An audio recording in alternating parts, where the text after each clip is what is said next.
insatiable. Marc Boilard dissèque la société avec une ironie chirurgicale.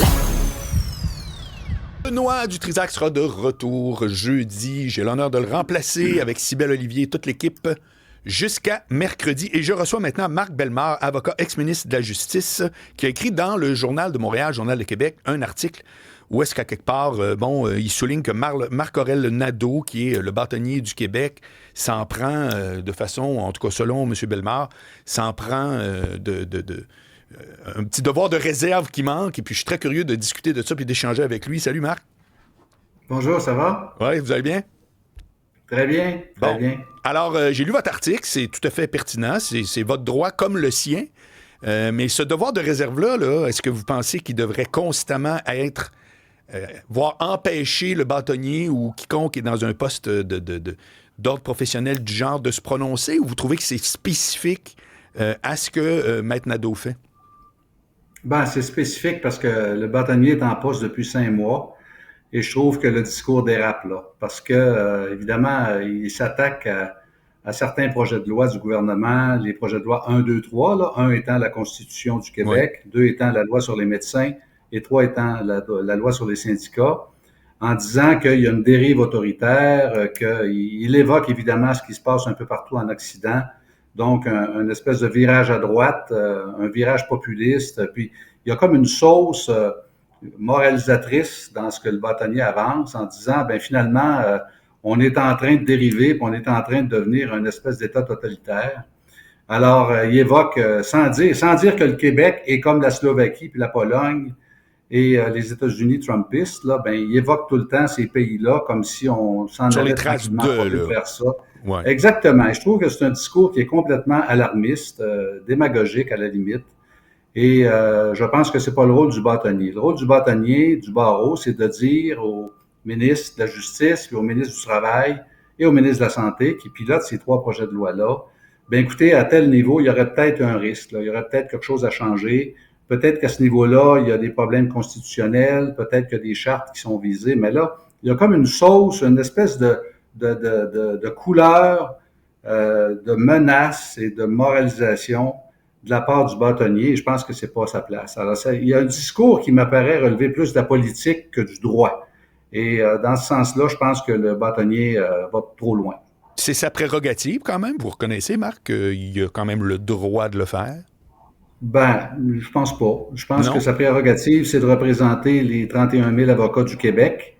Ça ne veut pas dire que les 31 000 avocats du Québec doivent être d'accord avec tout ce qu'il dit, mais je pense que d'évoquer des régimes totalitaires pour menacer le gouvernement qui va dans le sens d'une meilleure démocratie syndicale, d'une constitution du Québec. Je pense qu'il y a beaucoup de bon dans ce que le gouvernement de la CAQ fait. Je dis pas que c'est tout bon, mais j'ai l'impression que le bâtonnier verse un peu dans une forme d'opposition systématique, un peu comme la présidente de la FTQ et les fédérations médicales.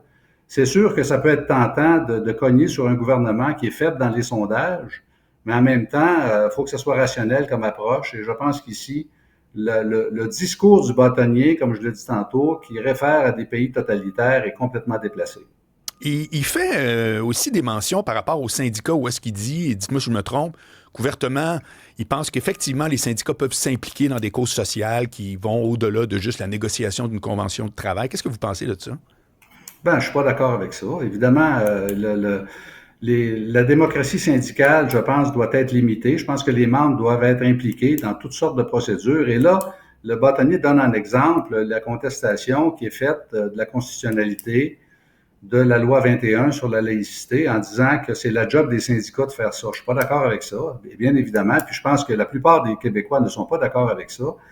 Les syndicats doivent être mandatés systématiquement pour pouvoir exercer des recours de cette importance-là.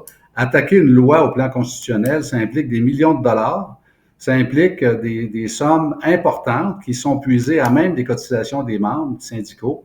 Et le projet de loi 3 vise précisément, du ministère du Travail, à s'assurer que les syndiqués qui payent chèrement ces cotisations-là pour financer leur centrale syndicale sont impliqués directement dans les décisions qui sont prises de cette nature-là, c'est-à-dire des décisions qui ne sont pas à proprement parler syndicales, mais qui sont de nature juridique et qui implique des poursuites, des contestations judiciaires jusqu'en Cour suprême, à même des millions de dollars. Alors, la FAE, qui est en croisade contre la loi 21, constitue un exemple frappant auquel le ministre du Travail veut s'attaquer, non pas pour empêcher ce type de recours-là, mais pour au moins s'assurer que quand le syndicat dépasse sa mission propre, sa mission syndicale propre, et qu'il va sur d'autres secteurs, des implications politiques ou des implications judiciaires très coûteuses, que les membres sont impliqués, qu'ils sont consultés pour que ça se fasse. Parce que pour la Fédération autonome de l'enseignement, ça implique des millions de dollars, c'est des recours très longs. Et est-ce que c'est la mission syndicale de faire ça? Je ne pense pas. Je pense pas qu'on doive l'interdire formellement, mais qu'on doit s'assurer que les membres sont systématiquement consultés quand ça va de l'avant. Mais le bâtonnier, en disant, ben écoutez, l'accès à la justice, c'est un droit fondamental, il faut tout le temps que ça existe, on peut jamais empêcher personne d'ester en justice. Je trouve que c'est exagéré. D'ailleurs, il y a plusieurs lois au Québec qui empêchent des citoyens d'aller en cour. Il y a plusieurs mesures dans nos lois qui empêchent ou qui limitent le droit d'aller en cours. Alors, je vois pas pourquoi, quand c'est une centrale syndicale, on ne devrait pas regarder de près dans quelles conditions la fédération syndicale ou le syndicat pourrait agir en justice dans certains dossiers. Maître Marc Bellemare, vous placez ça sur une espèce de devoir de réserve. Et tout ce que vous me dites, c'est tout à fait cohérent. Mais si moi, j'amène ça sur le terrain de la libre expression, je pourrais quasiment renverser l'argument et dire, mais pourquoi vous vous mêlez de ça? Pourquoi tout à coup vous parlez de ça? Vous avez le droit, c'est la liberté d'expression. Oui, je me mêle de ça parce que je trouve que le bâtonnier va trop loin et je pense qu'il estime parler au nom des avocats et moi, je pense qu'il va trop loin. Je pense que son discours est excessif, alarmiste, de référer à des dictatures en Europe de l'Est notamment et des mesures trumpistes pour dire au gouvernement du Québec, ne faites pas ça parce que vous allez ressembler à ces dictatures-là. Je trouve que c'est déplacé.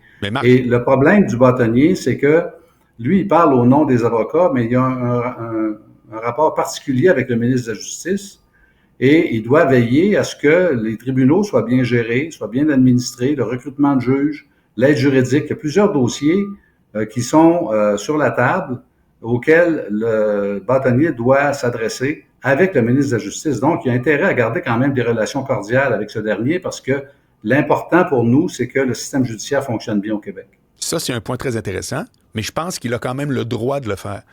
Moi, ce que je décèle, c'est un peu plus que vous n'êtes pas d'accord avec sa position que d'accord avec le fait qu'il devrait le dire ou non.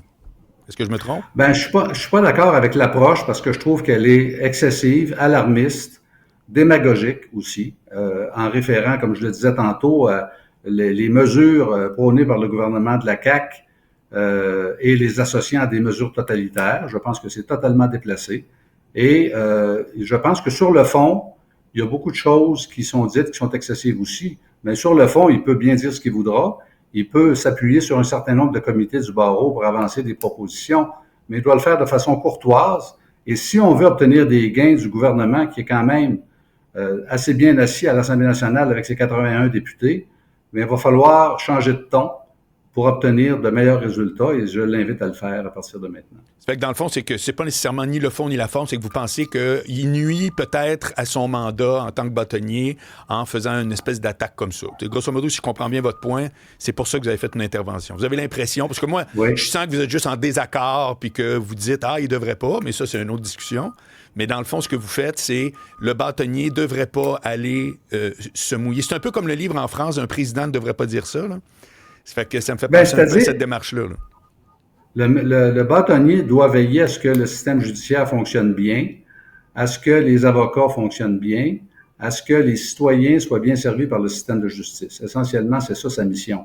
Et dans ce cadre-là, il doit garder des relations cordiales avec le ministre. Je dis pas qu'il doit être d'accord avec tout, mais il faut éviter les flambées démagogiques et les références inutiles à des systèmes totalitaires qui existent dans le monde et essayer de dire au gouvernement, mais si vous faites ça, vous allez ressembler à des régimes totalitaires dans le monde. C'est complètement déplacé, c'est pas son rôle de faire ça. Eh ben, et ce faisant, ce jeune bâtonnier qui est en poste depuis 5 mois va devoir vivre avec le même ministre pendant 1 an. Et je pense que les déclarations de vendredi dernier ont laissé croire que les relations étaient plutôt tendu entre ces deux personnes-là. Puis pour obtenir des résultats, il faut que les relations soient cordiales. Eh bien, je voulais entendre votre point de vue, Marc Bellemare. Je l'ai entendu. Je vous remercie beaucoup. Ça fait plaisir. Salut bien, Marc Bellemare, avocat et ancien ministre de la Justice du Québec.